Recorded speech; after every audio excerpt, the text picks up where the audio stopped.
There is a man standing near the back of a ballroom right now, wearing a suit that cost less than the flowers on a single table, and in about 40 minutes, every person laughing at him is going to wish they had simply said hello. The room smells like candle wax and warm bread rolls. A jazz trio plays low in the corner, barely audible over 200 overlapping conversations about stock performance and quarterly earnings. Waiters move through the crowd with trays of champagne balanced on their fingertips, weaving around men in tuxedos who have never once had to worry about rent. Tonight is supposed to be the night a $750 million deal gets signed in front of cameras from 3 financial networks. Nobody in that room has any idea how badly the night is about to go for the man currently at the center of it. His name is Thomas Bennett, and almost nobody at this gala has ever seen his face before tonight.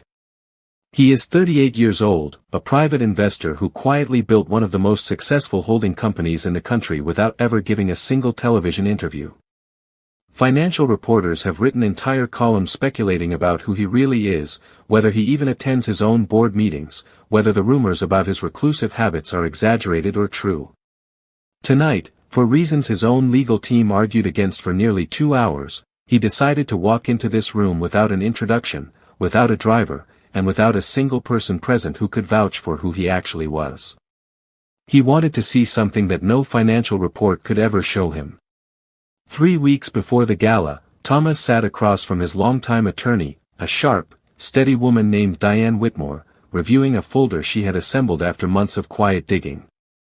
Inside were formal complaints from current and former employees at Harrow Industries, the company Thomas was preparing to acquire that evening.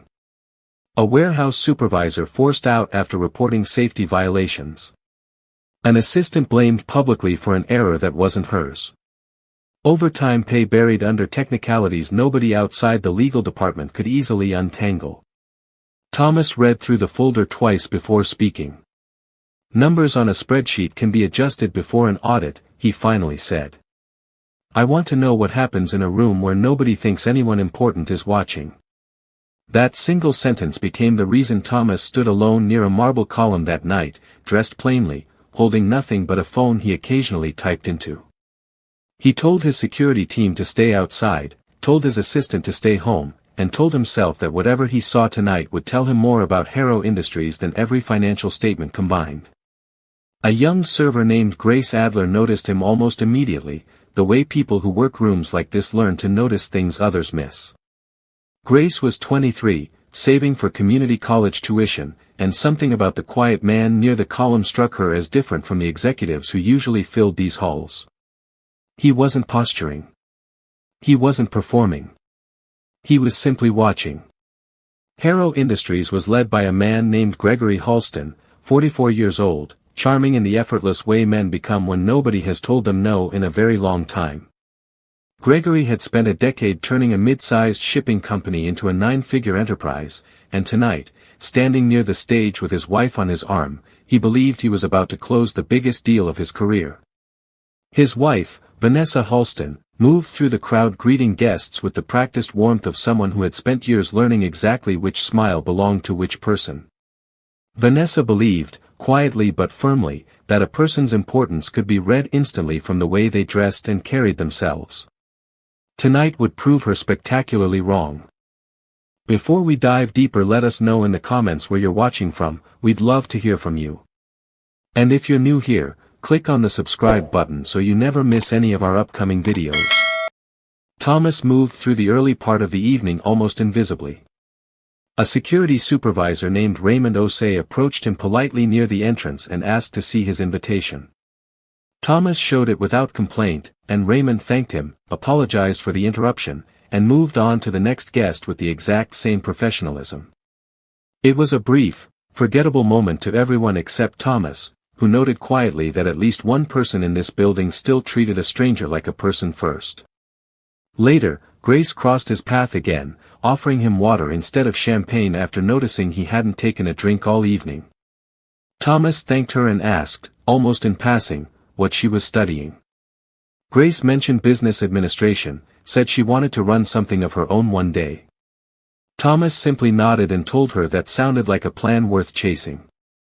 Not everyone in the room was so easy to overlook.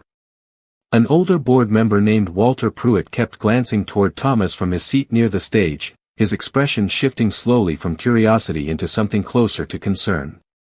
Walter had spent over 3 decades in finance circles, and something about the quiet man by the column tugged uncomfortably at a memory he couldn't quite place. Twice he rose halfway from his chair as though preparing to walk over and say something. Twice he sat back down before he did. Nobody around him seemed to notice the hesitation except Thomas himself, who filed the moment away along with everything else he had observed that night. Walter, as it would turn out, had very good reason to be uneasy. Gregory noticed Thomas for the first time a little after 9 o'clock, standing quietly near the column in a suit far too modest for a room like this. He leaned toward a nearby colleague and made a joke about hotel staff wandering into the wrong section of the party. The colleague laughed, a few others nearby joined in, and Gregory, encouraged by the reaction, repeated the joke twice more over the next half hour, each time a little louder than before. Thomas said nothing in response.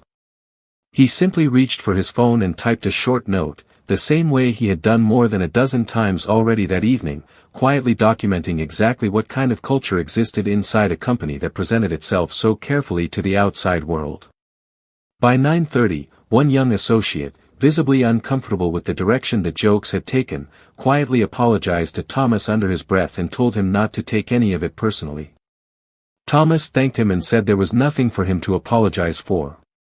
He kept watching, kept noting, kept waiting for whatever was going to happen next, though even he couldn't have predicted exactly how far things were about to go.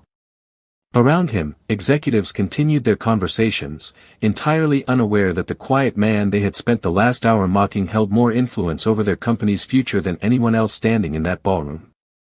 Before we go any further, if you're still with us, let us know your city and state in the comments below. We'd love to see how many places across the country are watching this story unfold with us tonight. At 10 o'clock, the signing ceremony began. Gregory took the stage first, thanking his investors, his board, and his employees in the broad, generous language that sounds meaningful until you notice it doesn't actually name a single person. Vanessa stood near the front, glowing under the stage lights, occasionally glancing back toward the crowd. During one of those glances, she spotted Thomas still standing near the same column, calm and seemingly unbothered by the attention directed at him earlier. Something about his stillness irritated her in a way she couldn't quite explain, and she leaned toward a nearby server, gesturing toward Thomas, asking loudly enough for several guests to hear whether hotel staff were even permitted to linger in the main event space. What happened in the next few seconds would be discussed for months afterward. Gregory, riding the momentum of the laughter around him and completely unaware of exactly how far he was pushing things, picked up a full glass of red wine from a nearby table and, half joking, tipped it directly onto the front of Thomas's jacket. A ripple of uncomfortable laughter spread through the surrounding tables, the kind of laughter that happens when people aren't entirely sure whether they just witnessed something funny or something cruel. Several phones rose into the air to record.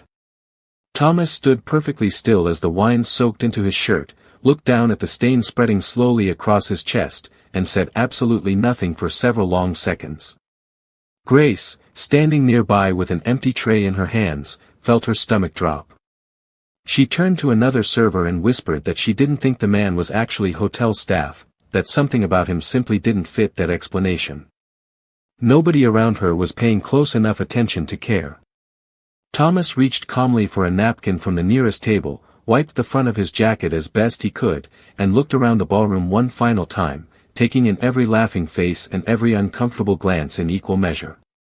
Then, without raising his voice, without a single word in his own defense, he simply said, "Thank you," turned, and walked toward the exit. Vanessa watched him go with a small, satisfied smile before turning back to her champagne glass, already moving on to her next conversation. Gregory barely registered the moment at all, laughing with a nearby colleague about something else entirely. Neither of them noticed that instead of heading toward the valet stand outside, Thomas crossed the street and entered the office building directly across from the hotel, a building where his legal and financial teams had been quietly working since early that afternoon. He rode the elevator to the top floor, walked into a private conference room, sat down across from Diane Whitmore, and said 5 words that would end Gregory Halston's career before the night was over. "It's time. Begin the transition." Diane didn't ask a single question. She had been preparing for this exact sentence for nearly a month. Within minutes, a series of prepared legal notices moved quietly through email servers, board distribution lists, and regulatory filing systems. Wire transfers connected to the signing ceremony were placed under a temporary ownership review hold. A pre-drafted media statement, approved weeks earlier, was released to 2 major financial news outlets. None of it happened loudly.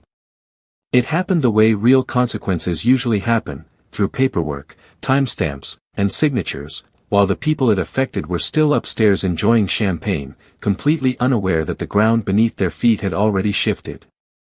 Back inside the ballroom, the first sign of trouble appeared on the large screens behind the stage, which flickered, displayed a brief error message, and went dark. A murmur rippled through the crowd. Gregory gestured toward his technical team, assuming a simple equipment malfunction. Investors near the front quietly began checking their phones as breaking financial alerts started appearing on their screens. Walter Pruitt, the older board member who had spent much of the evening glancing uneasily toward the column where Thomas once stood, rose from his seat again, this time with real urgency, and asked the people around him a question that silenced an entire table. "Where is the man in the gray suit who was standing over there all night?" Nobody answered him. Vanessa's champagne glass paused halfway to her lips as an uncomfortable memory clicked into place. Gregory, still trying to project calm from the podium, asked his technical staff for an update, only to be told that the presentation system had been remotely overridden and was no longer under their control.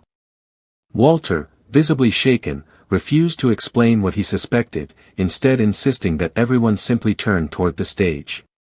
Whatever he already understood about the situation, his expression made it painfully clear that it was not good news for the man currently holding the microphone. The screen flickered back to life. Instead of the Harrow Industries logo, a formal corporate biography slowly filled the display. A name appeared first, larger than anything else on the slide. Thomas Bennett. Beneath it, a series of titles that silenced the entire room. Founder of Bennett Holdings. Majority shareholder, effective as of this evening, of Harrow Industries. Incoming chairman of the board. Walter sank back into his seat, his earlier unease finally explained, having apparently recognized Thomas from a private investment summit years earlier, one Thomas had attended briefly before disappearing from public view entirely. Vanessa's face drained of color. Gregory stood frozen at the podium, microphone still in hand, staring at a name he now understood belonged to the same man he had poured wine over less than an hour before. Nobody in the ballroom moved for what felt like a very long stretch of silence. Somewhere near the back, a phone still recording from earlier in the evening captured the exact moment Gregory's confident stage presence collapsed into visible panic. Reporters near the press section began typing rapidly, sensing that whatever story they had planned to cover had just become an entirely different one. Vanessa reached for Gregory's arm, as though steadying him might somehow steady the situation itself. It didn't. Across the street, Thomas sat quietly reviewing the same footage on a laptop screen, watching the exact moment the entire room finally understood exactly who they had spent the evening humiliating without ever asking his name. 20 minutes later, Gregory and Vanessa arrived at the office tower, having been told Thomas was willing to speak with them briefly before any further announcements were made. They found him seated calmly at the head of a long conference table, jacket still faintly stained with wine, expression unreadable. Gregory spoke first, offering an apology that came out rushed and unpracticed, built more from fear of consequences than genuine understanding.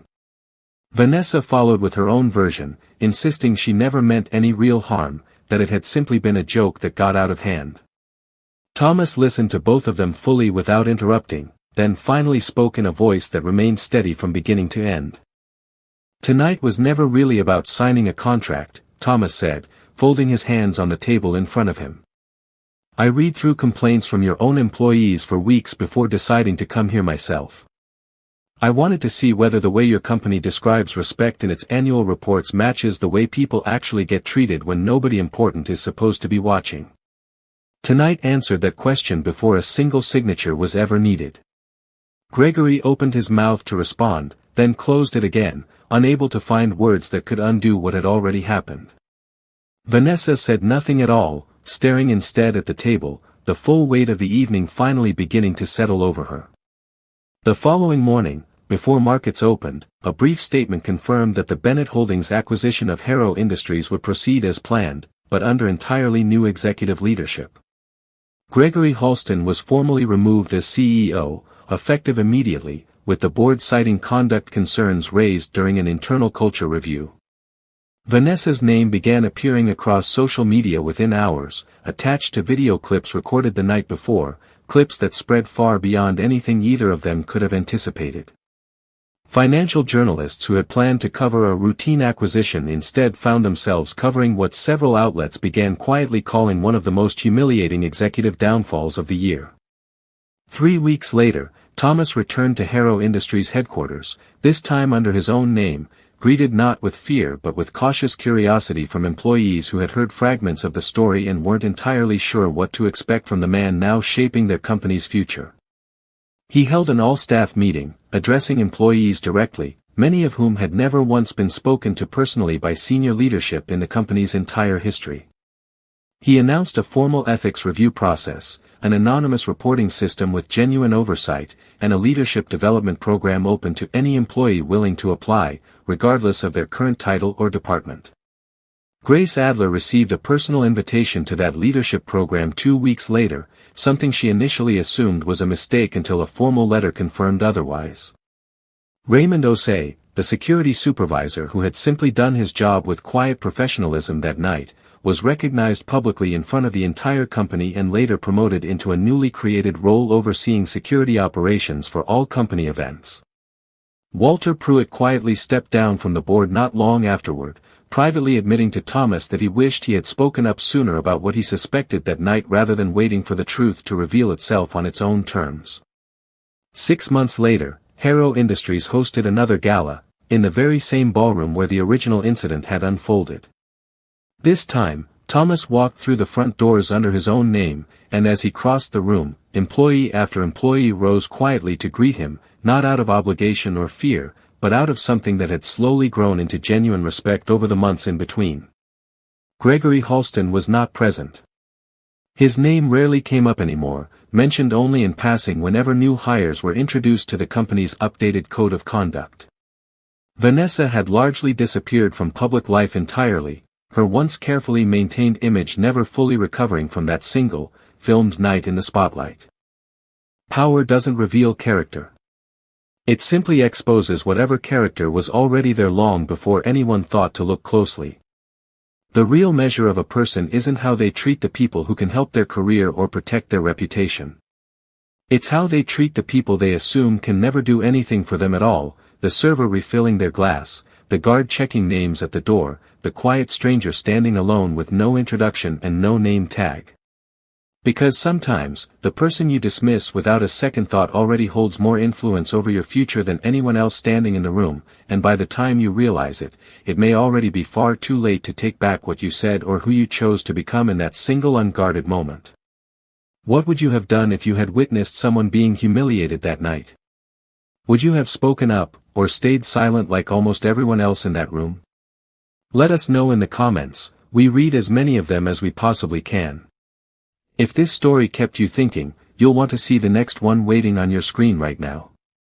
It follows another unforgettable night where appearances hid the truth until it was far too late to hide it any longer. Click it now, and we'll see you there.